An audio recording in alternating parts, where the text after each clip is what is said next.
Glumac Nikola Kojo će uskoro imati veliki povod za slavlje, jer je njegova supruga Aleksandra u drugom stanju i to sa bliznakinjama.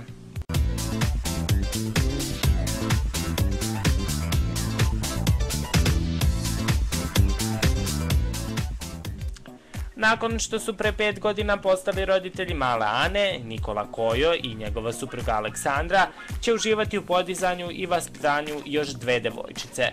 List Alo saznaje da je Aleksandra u drugom stanju već 6 meseci i da za sada dobro podnosi trudnoću. Kako jedan od izvora vesti tvrdi, par je svestan da je jako teško imati 2 bebe u kući, ali znaju da će oboje biti odlični roditelji.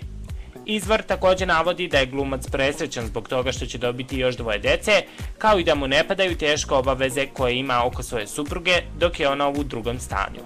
Njihova ćerka Ana ima 5 godina, a vest o budućim roditeljima danas su preneli skoro svi vodeći mediji u Srbiji.